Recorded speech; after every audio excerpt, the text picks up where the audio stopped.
welcome to the show. We're here in Tarzana, California with Master Jacques Machado. Thanks for coming on. Thank you. It's great to be here. A great pleasure. And let's have a great talk. Absolutely. You got a beautiful academy here. I'm looking around and I see some very cool posters and I think a kimono over here, which is signed by Sheikh Tarnoum. Wow. Yeah, it's if you're involved in martial arts, you probably know who he is, and it's a great friend and someone who actually helped so much the sports of jiu-jitsu grow. As you can see, Abu Dhabi Grand Slam all over the world. I mean, he's pushing and being very helpful, very friendly. It's great. That's in a way an honor to have his gi sign and hanging over here. Oh, absolutely. I mean, to a lot of people, the ADCC, this is the real world championship because of the qualifiers that you have to go through to be invited and everything. So, yeah, no, I think it's if you go back a little bit, a few years ago, because of he did the event that he did in Abu Dhabi, was the starting point for a lot of people to see that promoting the sport the way he did will get us far. And I'm so happy today because I have so many options, so many events involving jiu-jitsu around the world. I mean, almost every country, major country that likes jiu-jitsu is having some event. You go Russia, go all over Europe, you go back to Brazil, United States, I mean, Australia, everywhere you look and you have some big tournaments because the way he started, the way he did the Abu Dhabi. oh, and how far it's come since then. I mean, everything from, big improvements in IBJJF over the last few years. I think a lot of people are pretty critical of the rules. I think they have improved. Some things, and you can obviously be gamed, but even all systems can. I'm a big fan of what Eddie Bravo is doing with EBI. Yeah, and then you see it's kind of a branch out. So many options now for gi, no gi. Evidently, everybody tried their best in terms of improving the rules. Sometimes worked out fantastic, sometimes doesn't do as well. But you have options. You know what I mean? I think it's anyone that complain out there, instead of complaining, go start doing something and make the change, or just be a part of and enjoy and learn how to deal with. But I think we have many different organizations today, and they're all trying to shape the rules the best way they can to favor more and more the most technical jiu-jitsu fighter. Oh, absolutely. Very interesting. I hadn't attended a Naga event in a while. We had one in San Jose, where I live, about 3 weeks ago, and they, I think, had 12 mats going at the same time, and I've never seen jiu-jitsu matches just sort of handled so quickly, or I could say efficiently, because they were moving through people like very fast. But the only thing that I didn't really like was the space between mats was zero. So you had people like spilling over into the other mats, but it seemed like this thing is the one tournament I've seen where it stuck to the schedule. Like it was on time. In a way, when those things happen, the space on the mat, this is a good sign that normal arenas out there, they don't have the capacity now to actually fit the amount of people that wants to be involved in the tournament. We're talking about thousands. I mean, not long ago we have 200 competitors. It's Sure. Wow, it's unbelievable competition. Now we have few thousand, and I think the arena now is kind of not fit the size for the amount of people there. It's a good problem. That's not a bad problem. It's a good problem. We have to find a bigger space to make sure we fit everybody. Oh, exactly. I saw some of the crowds. I was unfortunately unable. I was in Las Vegas doing some of these shows. I didn't get to make it to Pans this year, but I saw some of the pictures of the crowds, and it was a pretty big turnout in terms of competitors and the crowd actually watching as well. Yeah, I think it's every day from regardless the belt, from white to black. Wasn't a day that you look around, you see empty seats with basically sold out, I would say. If I'm not wrong, they have around 3,000 competitors all those days. Again, WJJ, their masters now running on time, and everybody's very happy, excited. It's kind of a marathon. But yes, it was very successful in terms of people participating, athletes from all over the world, and the crowd was very into some fights over there. They're almost jumping on the mat, screaming. It was a good weekend. It was pretty good for the jiu-jitsu community. I saw some of your black belts did very well. I know Eric Acha from PST, who's been a guest on the show before. He competed. I think this is his first tournament as black belt. Jay Zabalas, your main guy at the Malibu Academy. Yes. He placed silver in his division, black belt. And Eric Medina, I think I'm not sure. I know he won one match. I'm not sure where he took second. Okay, another silver medal. Man, his performance at EBI against Barrett Yoshida, I was glued to my TV set watching this, man. You had to be really proud of this guy. I think we have a good group of people training here at the school. Everybody very humble, everybody very dedicated. And I think it's a teamwork. Everyone here is like, they know when they go there and do well, it's a group or their partner, training partner. They come to the school definitely very happy.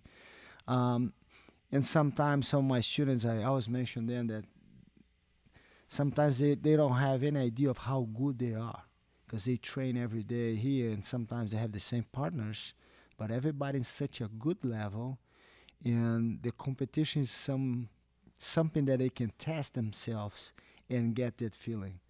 I wasn't surprised when Eric fought Yoshida. I told him that he has all the tools and the techniques to actually come out as winner. Even though he did not win, after I saw the fight, he's a winner for me. For his performance, sure. I think a lot of people were surprised. And I told him, and even himself, like, oh my God, I didn't know. It's like, see, now you guys understand what I'm trying to explain. You guys are much better than you think you are. For his size, regardless of his size, I rolled with him right before I got my black belt, and I wasn't at all surprised to see how well he did. I wasn't really aware of Barrett's current level, but seeing that he brought the fight to him and seeing that he had him, and he finished the fight with a head and arm choke on him, didn't he? Yeah, it was almost we can say saved by the bell. That's how it looked. I mean, he was the aggressor. He was good. I mean, he looked like he belonged there at the top level. It was amazing. Definitely, and I was mentioning my students that when they go to the tournament, and all the guys here, I know they have the potential to be among the top 3 guys. It takes me some time to convince them, but more and more they become aware of.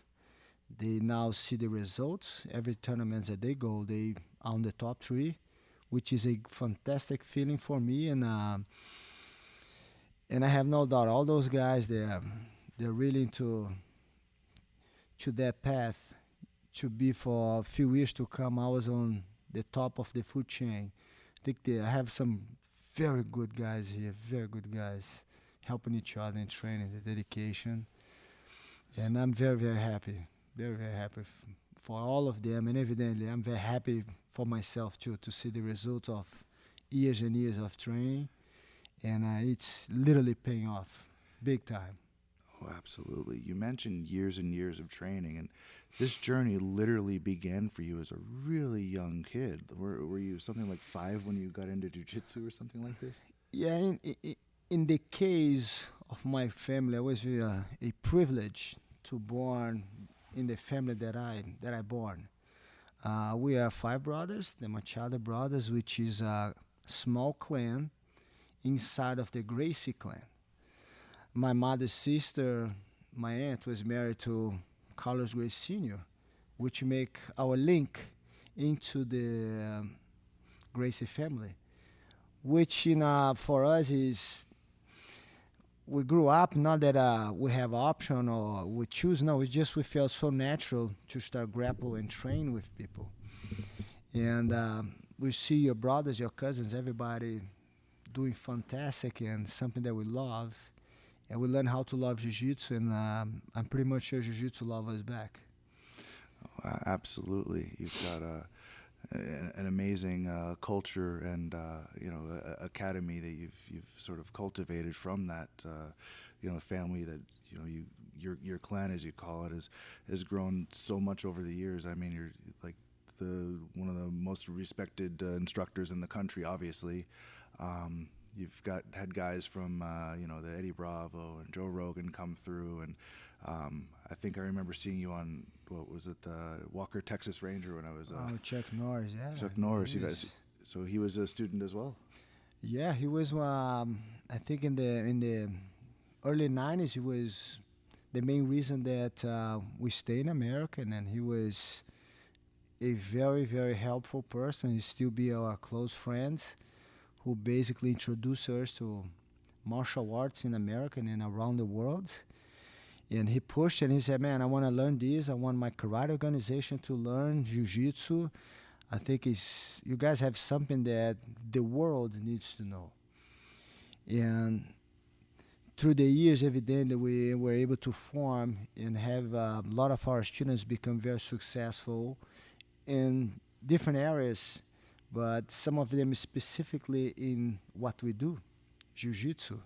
And we have celebrities that came along, and evidently Joe Rogan is, I don't think you can say UFC without him, in a way, because his voice becomes like a trademark on the UFC, because he knows what he's talking about. He knows when you see the fight and he's saying something, he really knows what he's saying, which sometimes is not always like that when you have somebody on the microphone watching the fight. You have Eddie Bravo, which did the impossible, defeat Royler Gracie in a match, which is something that nobody believed. Eddie did, and he did in a great fashion. He did twice, in a way, to make sure that he's not lucky. He's dedicated and a very great fighter, and you see how far he's going with his organization, and still very close friend, great student, great friend. We talk weekly basis, get on the phone. Sometimes we don't see each other, but we talk to each other, make sure he's all right. He always calls me to see if I need anything, if I'm all right. And I think it's just the beginning of the growth of what we do. Oh, absolutely. I got to spend one evening over at the 10th Planet headquarters the last time I was here in town, and the one thing I can say for sure about Eddie Bravo is that he loves jiu-jitsu. Just watching him teach, being a part of one of his classes, going through. I hadn't done much nogi, and I don't know anything, or I didn't know anything about the 10th Planet system except what, a move here and there that someone would bring across to the academy, or I think one of his black belts from San Francisco showed me one or two things, but I'd never had the opportunity to take one of his classes. But I think the class began at 8 p.m. or something, and he was on the mat until probably almost 11 p.m., involved, teaching, showing, okay, just change this little detail, working with each and every student. Whereas you can go to some academies and the teacher will say, okay, start running, text on their phone, and then they kind of zone out. And as much as you don't want to say that does exist, it does. But above all else, Eddie Bravo loves what he does. His system is very unique. I enjoyed meeting him. He had a good instructor. I heard somewhere that I think it was Machado. He follows that guideline. I mean, basically, I do care about my student. I do care about anybody that walking into my school. I feel so pleased as someone walking in and I want to start training jiu-jitsu at your school with you. And I have to give this person and make sure that he will get what he's looking for. Not only that, he will get more than what he's looking for. There's a lot of people walking in, they don't know their potential. And I want to make sure they see that. And Eddie's been a student since the beginning, from zero. And he knows every class, how the structure go, how much you should always pay attention to the student, always be kind and make sure you improve your student. His improvement is your success. That's how I see. Better my student gets, better I have to get. It's a daily learning process for both of us, instructor and student. And again, I'm very happy and again not surprised at all with all his success and he's just keep growing. And I'm very, very happy to be part of their growth, to be able to see their whole transformation and move. But yeah, he had a good school. I think I heard that somewhere. Yeah, he's I can imagine, when he first came in, and he's in Los Angeles, is like this rock and roll guy. I mean, but it's obvious he must have been obsessed with jiu-jitsu to take to it. Like if I'm not wrong, his first passion is music, and he put aside music and jiu-jitsu, and I think he's still working today parallel.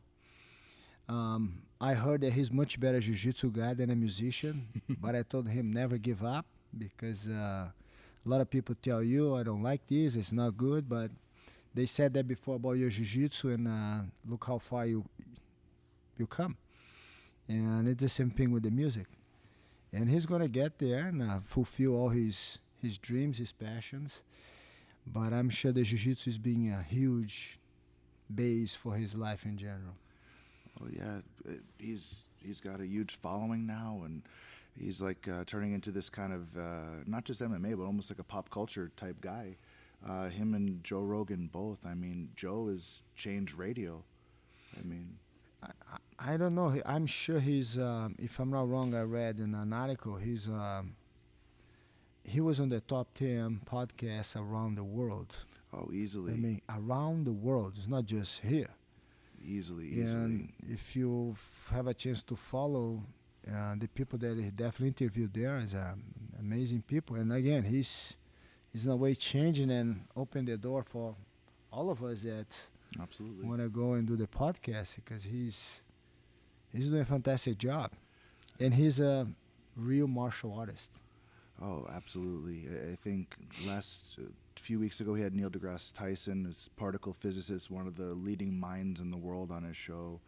And, this comes a long way from hosting a show like Fear Factor and then, Taekwondo. And you hear him speak, and he's very, very, very well read. He's very intelligent. He's extremely intelligent guy.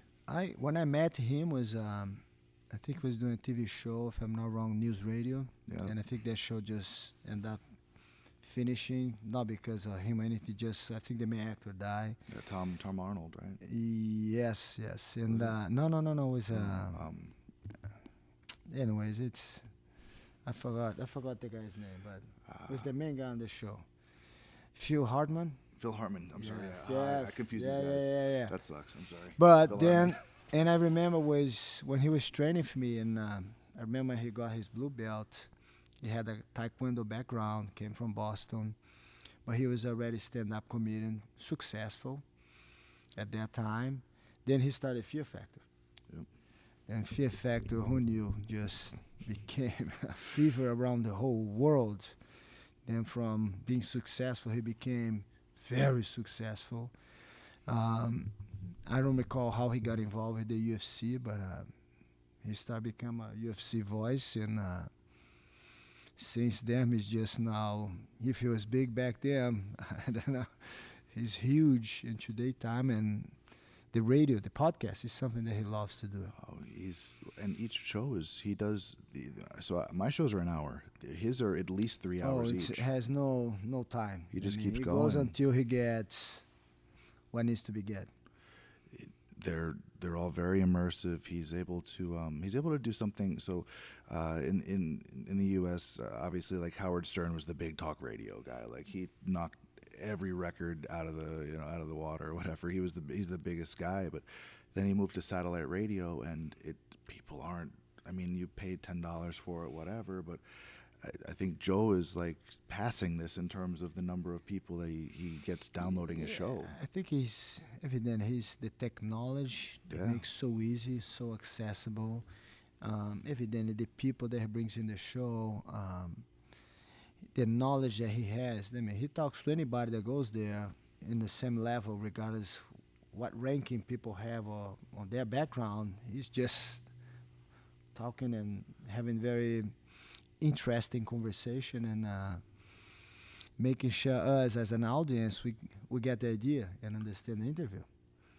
It's very knowledgeable, very knowledgeable. It's very cool as a listener when you do have the host that goes out of their way to, you know, actually do the research and understand, you know, who is the guest, how am I going to get the most out of this time. And he's not afraid to ask questions that may be controversial, but you know, some of these guys, they go out of their way to be provocative just to do it. But I feel like Joe is kind of, I think he does a lot of these people justice that normally wouldn't. Oh yeah, no, definitely.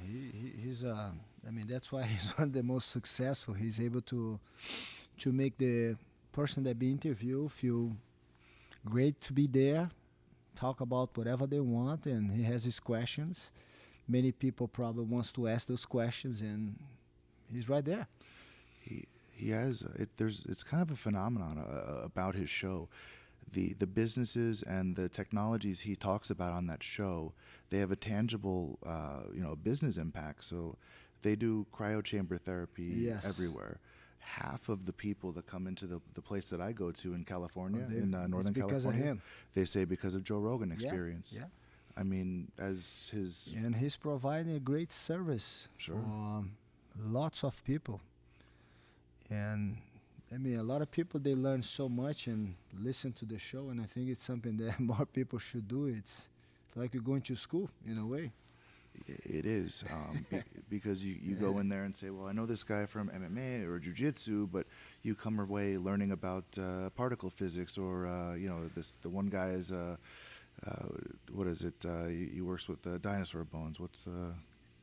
Man, I mean, you have all kinds of diversify so much. The people that goes to his show, from comedians to physicians, in a way that's like, man, it's so diversifying the aspect of learning in general, from fighters to athletes. And I remember not long ago, Lance Armstrong was there, and all those, and they're all happy to be there because they feel that they said what they want to say.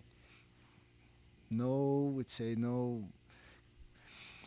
editing or anything, just what they say, the people get it right there. The Lance Armstrong interview, I was sitting there shocked listening to it, because when a few years ago, and with all the controversy behind him, I never in a million years would have thought that he would be on the Joe Rogan Experience, being very open about all of this stuff. And I heard not long ago, I think he was the best interview he ever gave to explain himself, was at Joe Rogan show.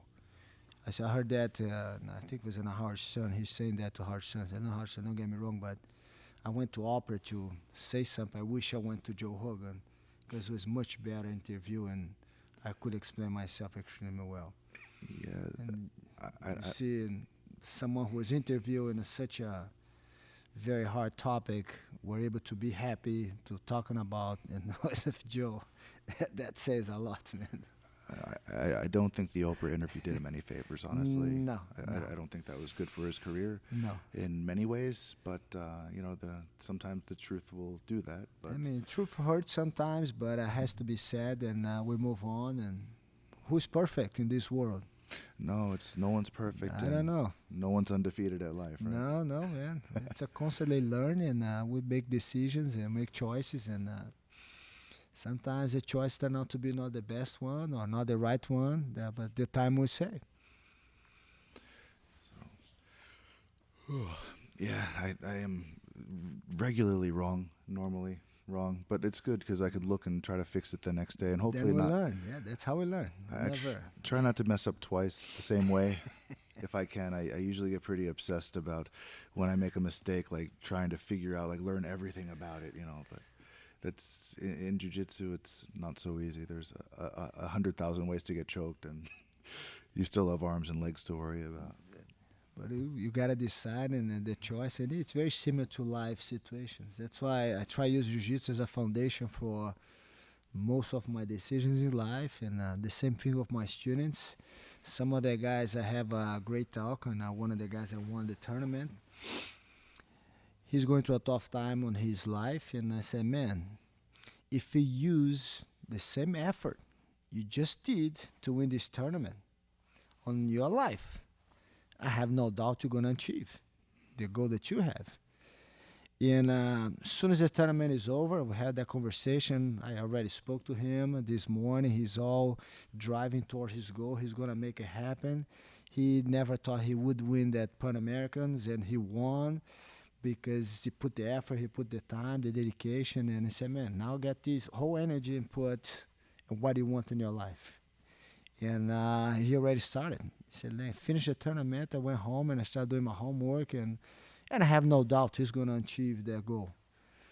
Because it's anyone. If you put so much into and focus on what you want, you make it happen. You make it happen. Each one of us, if you look back a few years, like, man, did I ever imagine Jiu-Jitsu get this big from the 90s until today? If I never believed, I would stop halfway. Now I say, no, it will. We're moving forward, and today Jiu-Jitsu provides for millions of people around the planet. Absolutely, all the businesses that come out of it and derive from it, and I think the message, such a positive message, I think is the main thing for all the people that practice Jiu-Jitsu is get involved. It's such a positive environment. You learn so much, and you fall down, you get up, you get choked, and you choke someone. Then you learn how to defend the choke. You're always being put in a adversity situation daily. You struggle, but you come out alive. It's like, oh man. And not every day we're happy. Sometimes life trying to choke us, and we survive and get out, use the techniques, and we move on. I feel like this is the last honest profession, because no matter how you feel in your mind, no matter what you say about what you are or who you are, when you're on the mat, your performance is your performance, your level is your level. People have good days and bad days, but it comes out. I gotta say that in Jiu-Jitsu, I can't lie to my student. I can't go to him and say, hey man, you're doing great. But when he comes to train, the train is not great. It's no lie in Jiu-Jitsu. It's just, you're okay, you're doing, you can improve, and you have to train more. But I can't say, oh, you're doing great, fantastic, but that does not translate on his performance. That's one of the things I like in Jiu-Jitsu is no lie. Or you learn you're getting good, or you're learning to get even better, but it's no lie. I would never lie to you, oh, your armbar is great, and you train with anybody else. You never do the armbar. I mean, it's constantly learn. You're going to get there. Some people get there fast. Some people get there on their own time. But everybody's going to get to their finish line. But it's no lie. That's one of the great things. You're good, you're good. You're not good, you're learning to be good. Yeah, the one thing I noticed, the minute I got my black belt, it was like, okay, I got to work now. I can't sit here. I can't say, okay, just everybody else work. No, like I immediately competed. I've gone to every seminar that came through my town. I'm traveling to train everywhere. I trained on my birthday on this past Friday because the minute... Oh, happy birthday, man. Oh, thanks. They were talking, because I was in Las Vegas, and everybody's like, oh, partying. No, I have a podcast to do, and I had 1 hour to spare beforehand, so I went over to Sergio Pena, and yes. I trained there and just, learned a little bit. It was hot, so, he's one of the pioneers back in Brazil, Sergio. Yeah, definitely. I think was Rickson most would say famous fight was against him, Sergio Pena. Yeah, it was a great battle. He's very friendly, very humble. He says, like, I don't sell patches, T-shirts, just sell jiu-jitsu. And, thanked me for coming, gave me a T-shirt on my way out. I said, oh, man, thank you. It's a very, very good experience. I was a little bit sore on Saturday, but... But it's a good sore. Absolutely. I like to feel like I earned the next meal or the shower. Every belt is a new beginning. For sure. We never end learning. I never thought I would get a coral belt, and suddenly I got a coral belt. It's like, oh, it's not over. It's just a new beginning. It's a new way for me to look at and see my students and even myself. But I know we're still in process to learning. I don't train to get a belt. I train to learn every day and get better. And if I have a master, a mentor, they reward me with, which was something that I never expect, it's kind of a shock to reality for me. Something that I never expect, but suddenly you achieve that. and give me that as a new beginning. Now I have to get better, and we learn that we can always get better. Oh, absolutely. I see things all the time that, oh, I never thought of it that way, or just, and I've learned. I think the more I train and the older I get, is there's more and than or in life. There's more like, oh, also and this, as opposed to or. Like there are less things that are just like black and white, and because there's so many ways to do the same thing. There's so many ways to do this choke or this to arrive at the end goal, and I feel like my mind is open more as I've progressed. It, it, I think it's as the time, let's see, in jiu-jitsu, more we train, more I get into certain situations in controlling someone, more I make the better choice on that situation. And I believe the same thing in life. Older I get, more experience. I've been around longer, then the chances for you to make good choices are higher than making a bad choice. Because the experience, how you learn, how you lived, and same thing in jiu-jitsu. More you train, better choice you're gonna make for your game, for your survival, for your finish. And life is the same thing. More I live, better choice I make for my life. Hopefully, living the jiu-jitsu way. There we go. Constantly. It's nothing guaranteed, but that's the percentage wise is I have more chances to make good choices today than I had a few years back.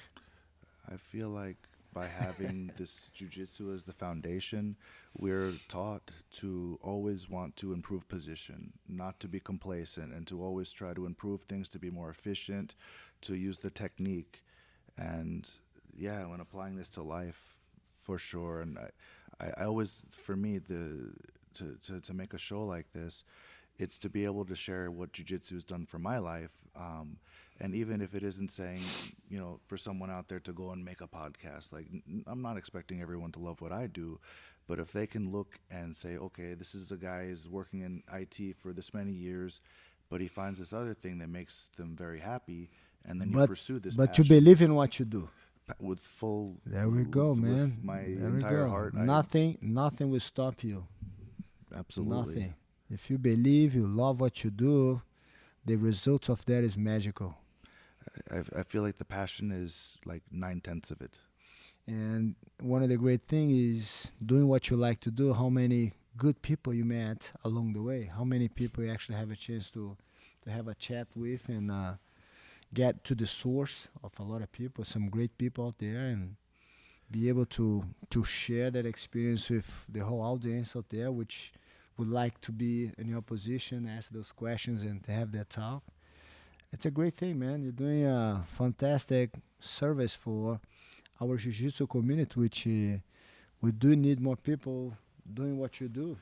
I don't know if they like to do what you do or they believe in what you do, but for what I hear, you're doing a great job. Definitely, the show is being something that I have a chance to listen to feel of them, and it's like an enrichment of the jiu-jitsu for the jiu-jitsu community. Oh man, well, I really appreciate you saying that. It means a lot coming from the source of most of where all this stuff started, man. You've going back a little bit. So, is this the first academy you opened here in the United States, or? Our first academy was opened in 1988. It was actually in our garage in Redondo Beach. Oh, wow. And it was a time that evidently we did not have that technology that we have today, but we have the passion for what we do. And we believed, and from the garage, we one day have a chance to, through one of our students, which I think he was a very close friend of Chuck Norris, and it's funny, one day, and his friend brought Chuck Norris, and they knocked the door, opened the doors, like, excuse me. Oh, this is me, but it's my friend Chuck Norris. I want to train today. And it's like, what? It's such a surreal picture still in my mind, because you grew up watching some of the movies of someone, the action movies, and suddenly you have that someone walking and knock at your door to learn jiu-jitsu from you. It's like, it's a message or something. And evidently we welcome him in, and Chuck became a very good friend of the Machado brothers, and he made possible. And he was the one that actually opened our first school outside our house in Encino. I think it was 1989. That a year, few months later, he used to own the shopping center. It was his building. I remember he called us, hey, I want to talk to you guys. I want to have a meeting with you guys. And we drove, and when we got to his house, he said, oh, come over here, let me show you something around. Then we go to this building. Oh, I just bought this location, this nice building, and this is your guys' new school. Then we're walking in, you have the mats, you have everything ready, and they're like, well, excuse me? And that's all I want is just train. But I don't want to drive to Redondo Beach. You guys drive here now to the valley. Everything started on that point. And I remember back then was when we did the grand opening, which I have a video that I'm going to release very soon on the internet. Excellent. The grand opening of our first school, and he was there doing the demonstration on the middle of the shopping center. And I remember we have back then the LA Times, Sunday LA Times, I think was back when newspaper used to be a newspaper, because we had no other way to find news. And we have hundreds of people that show up to see that. And especially in the 90s, late 80s and 90s, Chuck was one of the biggest stars in America. I mean, he could not walk on the street without people want to hug him. And suddenly we are with him, and he made all that possible happening. That's why the reason we have our school in that side of town is because of him. And after a few years training here, he moved back to Dallas. He took one of my brothers with him, my older brother Carlos, and that's why we have a school in Dallas, because of Chuck Norris also.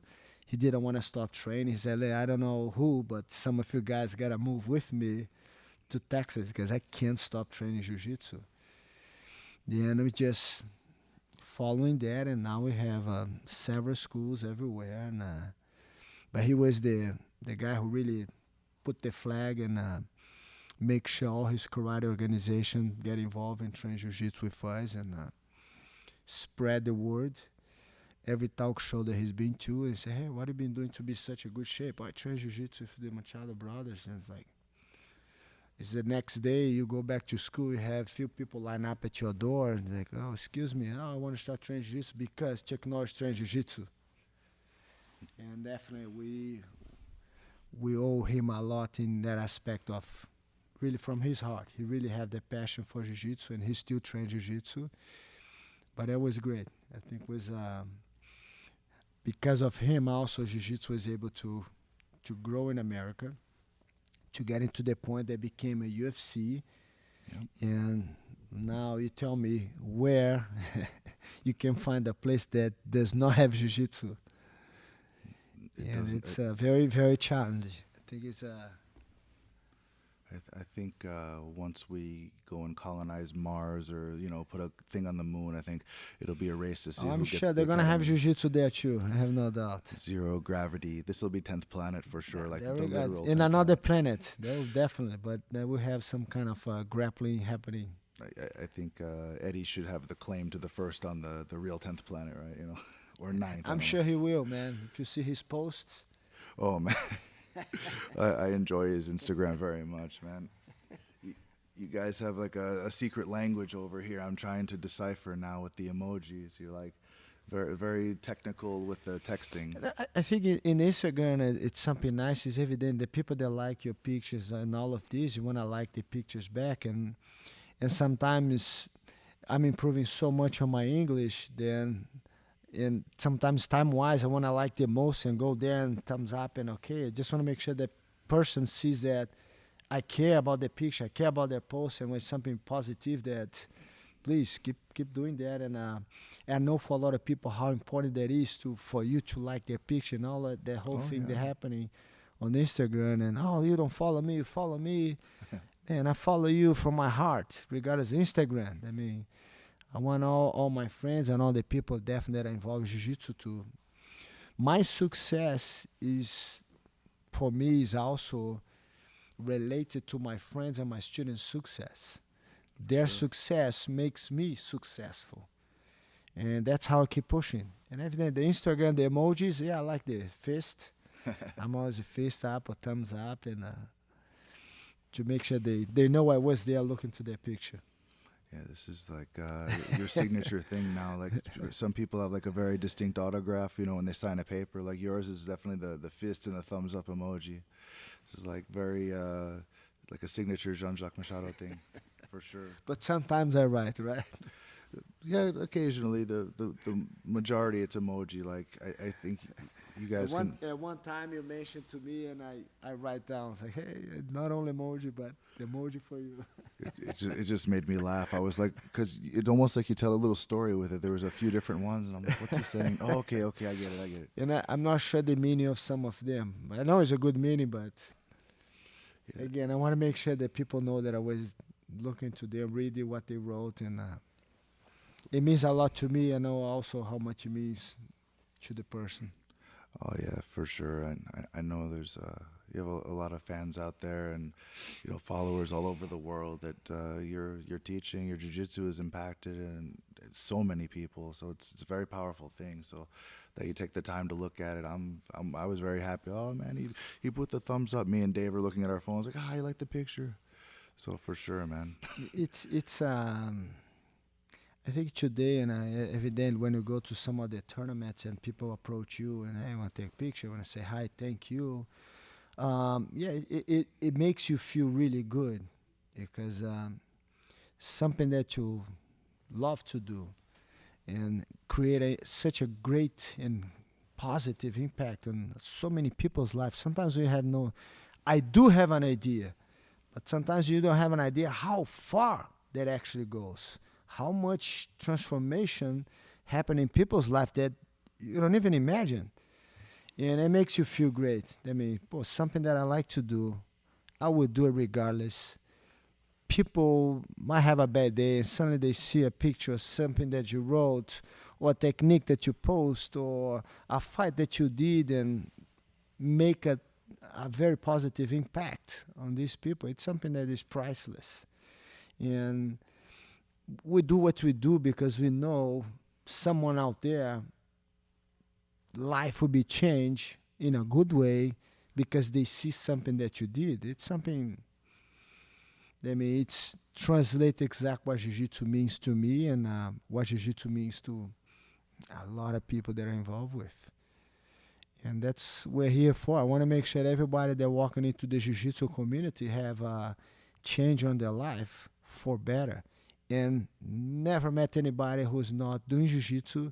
They're not healthier. They're not happier. Their life their life turned around for such a great way. They made their best friends. They met sometimes their wives and best friends. Everything related to their community of jiu-jitsu. Because we have a way to see life in a little bit different than people that are not trained jiu-jitsu or be involved in jiu-jitsu see. We believe in ourselves. We're very confident in what we do. And we know that if we pass that to other people, everyone's life will be better. And we know we have a huge followers in the jiu-jitsu community that they're making their lives off jiu-jitsu. They're able to pass jiu-jitsu on. And everyone have such a great change on their lives, which is... It's an amazing feeling for me to see that transformation happening in few years. We're talking about 20 years, not much more than that. It's an amazing thing that we have just in this small space, without even trying, without having to say anything out loud about it. We have an environment where we are immune to difference between people that causes war, fights, like every difference in religion, in politics, in any of these things, in race, anything where anyone would have any problem or difference outside of the gym. In the gym, this is evaporates. It doesn't exist. I have people here from every country. For sure. Every country. And no one here is better than anybody. I mean, that's why we have the gi on. This way already put the gi on, we look all the same, basically. Yeah. And the translation is your jiu-jitsu, you train, you do better than him now, you're helping him out. But it's something that is definitely a different place, which everybody gets along, everybody respect each other. Man, we're choking on by each other every class. But after the train, you still shake his hand and hug him, say, man, thank you, it's great, nice to see you, see you tomorrow. I don't know much about other sports or the culture behind the scenes and any of the other things, but I know for sure what we have in jiu-jitsu is special. It's unique as far as I know, and we're immune to all the things, all the negativity in the world. There's nothing but positivity in here. And I believe anytime that you have the ability to help someone, make someone feel better, or to be positive, it's an obligation, and this is free here. We have, I will give an example. Sometimes you have students that come to your school, and in their daily life, their work environment, nobody even notice or even know their name. He goes there, do his job, very lonely, and basically feels that nobody cares about him. Maybe he goes home and his family is busy, everybody's working. It's like a lonely person. He walks into the school, and in my school, I know the name of every student that I have, and all the students know each other's name. When he approached here, just the fact that somebody approached him, shake his hand, hey, how are you doing? How's your day? And Michael, you're okay? And he feels alive. And we know, and I tell my students how important it is to compliment someone, say hi, how's your day, be polite, do care about the other. And that changed this person's life. He comes to the school here, not even just for jiu-jitsu anymore. He's like, man, I want to go there to feel good. And we make sure everybody that comes here feels great. We choke you, we armbar you, we footlock you, we squeeze you. You leave the school happy. I don't have any student leave the training, regardless how the training went, that are not smiling. They had such a great time, such a great conversation. They feel alive. Next day, they're back again. And those are a few of examples that you can get in jiu-jitsu school that create such an impact in people's life. Sort of propagating that culture and reinforcing these values as the leader of this clan, of this academy, this group of academies, it's key. So everything is going to start, the culture is going to start with what the instructor puts out there, and you set an amazing example for your students, for your affiliate gyms, for your other black belts, and so it's very commendable. I don't know that all gyms are like this. I know that some are, many are, and I hope that more take this example to heart. I hope more people hear this that are going and training all the time and realize that it's more than just tapping people and feeling better at the end of the day because you had a hard day at work. That your training partners matter. It's not just like weights you throw on the ground. It's if you can make someone feel better, you should. I tell my students that I actually not only, and I say I never learned jiu-jitsu. I lived jiu-jitsu. I grew up in a house that I go and I see Carlos Gracie Sr. talking to Helio Gracie. I mean, you have the two, then suddenly Carson Gracie walks in. I mean, you have all the originals, the first generation of the family, right in front of your eyes. Then you listen to their conversation, to their advice, to their view of life, to their view of fights. I mean, then you go to the academy.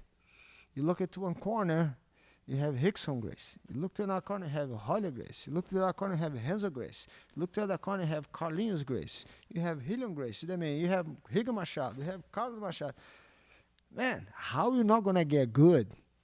Or what a privilege to grow up and born with all these amazing people and amazing fighters and not to get good or not to learn. And every time we go out, I mean, that's the people you hang out with. Going out here and there, in every conversation, it has some learning process. Today, the world see that. Man, I grew up with that. That's why sometimes in some schools they don't have that kind of environment. I don't blame the instructor. Unfortunately, he did not have that opportunity, the privilege that some of people my generation had to live that moment, that the turmoil of the jiu-jitsu in a good way, in a challenge way. You see some of the fights on the street, have to fight on the street sometimes.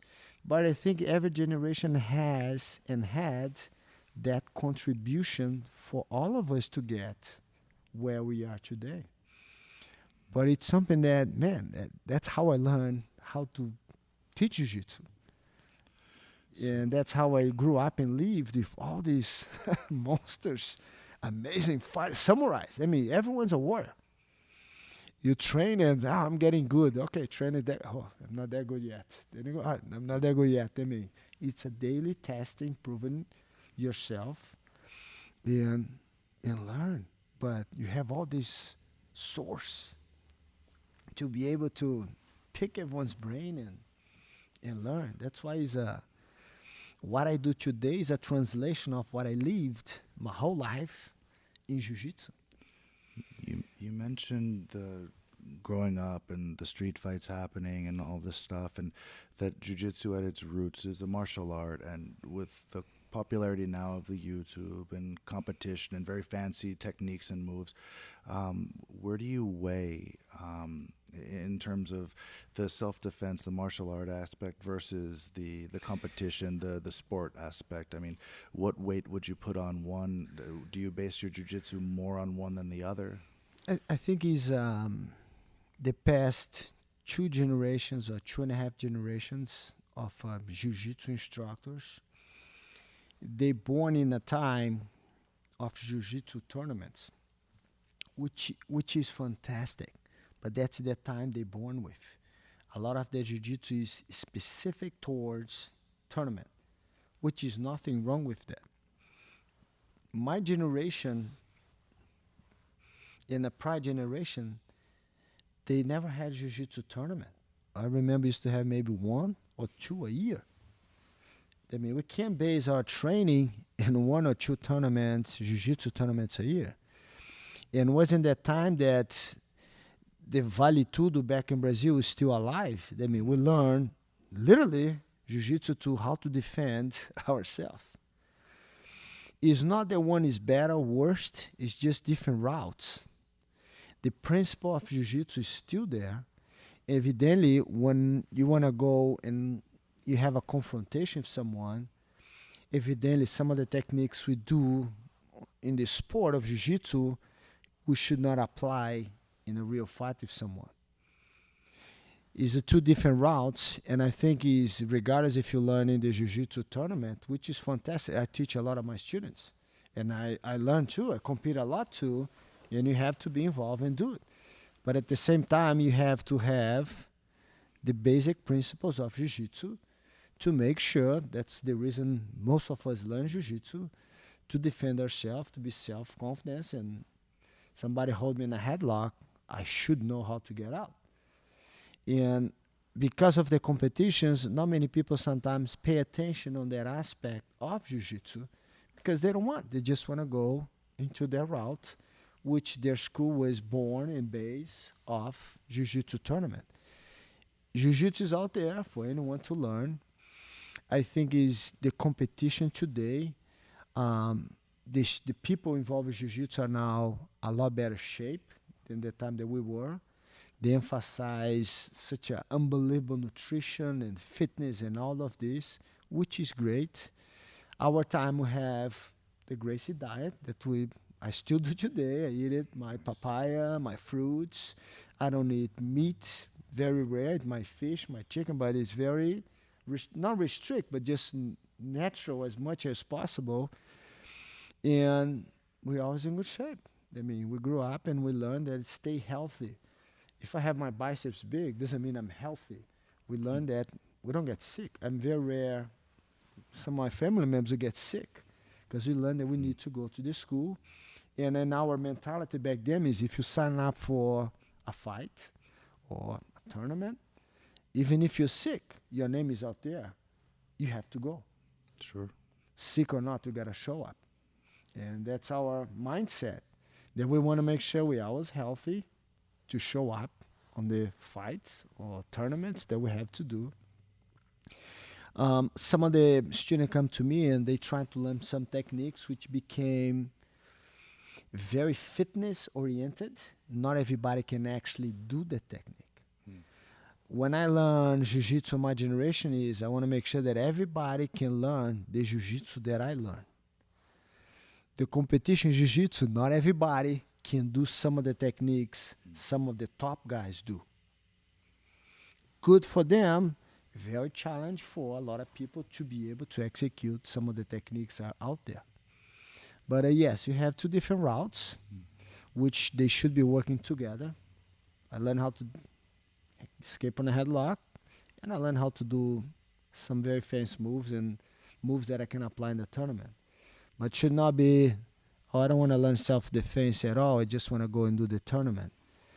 I think that one day, sooner or later, he might find a reason like, hey, wait a minute. Somebody hold me in a headlock and I have to go back here to learn this whole foundation of jiu-jitsu, which is important. If the way you see jiu-jitsu is like a building. Solid my foundation is, the highest the building can rise. Weak the foundation, I cannot go too high on that aspect. And I think we see a little bit, I think the competition is fantastic. It spreads jiu-jitsu even more. But a lot of people there, you can't forget to learn some fundamentals of jiu-jitsu to make them even better for whatever direction they want to take. I agree completely. I feel like lately I had been attending some striking classes. Just one of my I teach a 6:30 a.m. class, and one of my students, he's also a student of Claudio Franza up in Santa Cruz. Yes. But with the guy's work schedule, he 6:30 in the morning he can make my class and still go to Claudio. Yes. So Yes. he's been a boxing instructor for like 20 years or something. So we've been trading like jiu-jitsu privates for striking. And for me, just having the perspective, okay, if I'm now more comfortable getting hit. So now I understand movement more on my feet, like where's the range, that sort of thing. And it also opened my eyes to some things, like a lot of guys that don't get takedowns or aren't able to connect with throws, they wind up looking at the floor like they're afraid of getting hit. They're afraid of the impact. They're okay on the ground. They're okay engaging this way. But the actual confrontation, the fear of the unknown, a lot of people just freeze up and just look at the floor.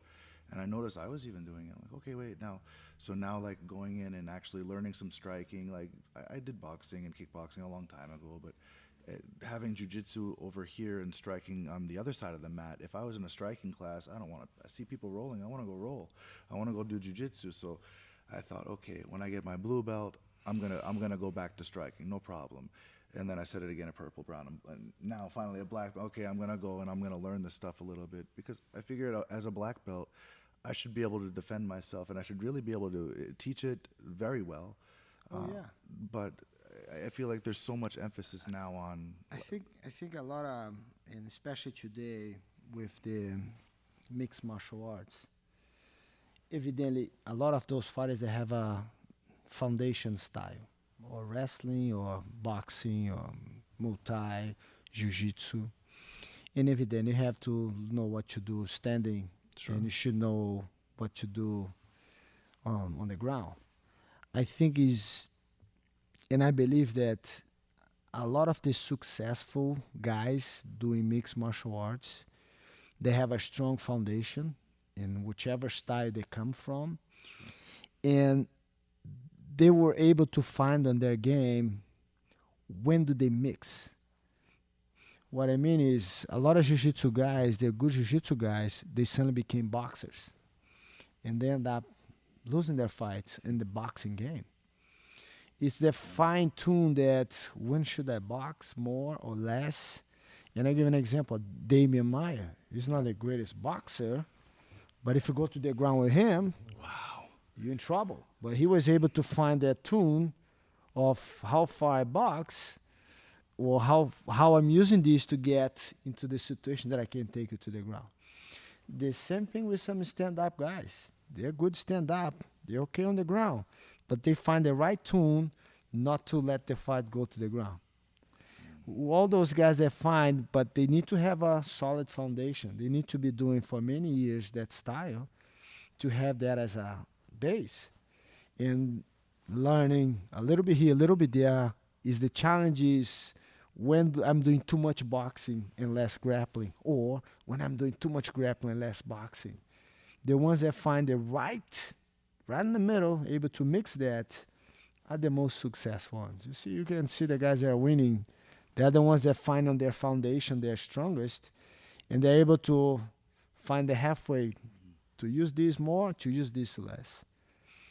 The ones that done everything, a little bit of everything, the fastest they come, the fastest they go. Yeah, it's not the same thing like the boxer versus the grappler anymore.